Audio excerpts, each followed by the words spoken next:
பா வக்து வந்துருச்சு, வாங்க எல்லாம் போய் தொழுதுட்டு வந்துருவோம். சரி பாய், இன்ஷால்லா போயிட்டு வருவோம். சரி நீ போங்க, நான் ரெஸ்ட் எடுக்கிறேன்.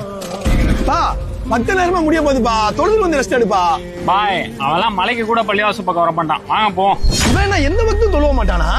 அட நீங்க தொழுக கூப்பிட்டு தொழுக வர மாட்டேன்னு சொல்றான், அதுலயே அவனை தெரிஞ்சுக்கோங்க. அத்தா அதெல்லாம் பெரிய தப்புத்தா. தம்பி பாத்தா தொழுவைக்கு பா, அப்பதான் அல்லாவோட உதவி உனக்கு கிடைக்கும். வா பாய். நான் தொழுதே 15 வருஷம் ஆச்சு பாய், தொழுவுறதே மறந்து போச்சு பாய். பரவாயில்ல வாத்தா.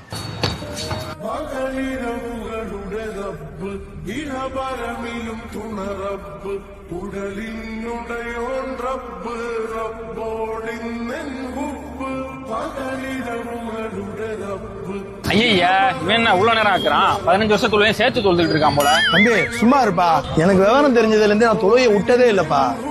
அண்ணே அவசரமா வேலையை போனோம், சவாரி வருமா? ஓகே வாங்க போலாம்.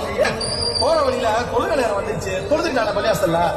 எங்களுக்கு அவ்வளவு சோழி கிடைச்சது, உனக்கு சாமி கும்பிடலாம் முக்கியமா? நாங்க வேற வண்டி பாத்துக்கிறேன். நம்மளோட எல்லா தொழுகையும் அல்லாஹ் ஏத்துக்குவான்னு கேள்விக்குறிதான். ஆனா இத்தனை வருஷமா தொழுவாத இந்த பையனோட தொழுவ அல்லாஹ் இன்னைக்கு ஏத்துக்கிட்டானா, அந்த தம்பியை போய் கூப்பிடுவோம்.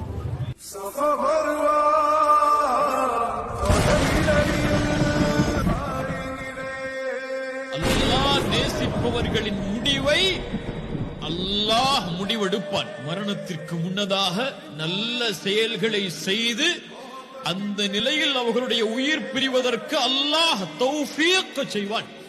ஏன் இந்த நிலையில் இந்த நேசரின் உயிரை கைப்பற்றி அதே நிலையில் மஹ்ஷரில் அவனை சந்திப்பதை அல்லாஹ் விரும்புகிறார். Download ShareChat.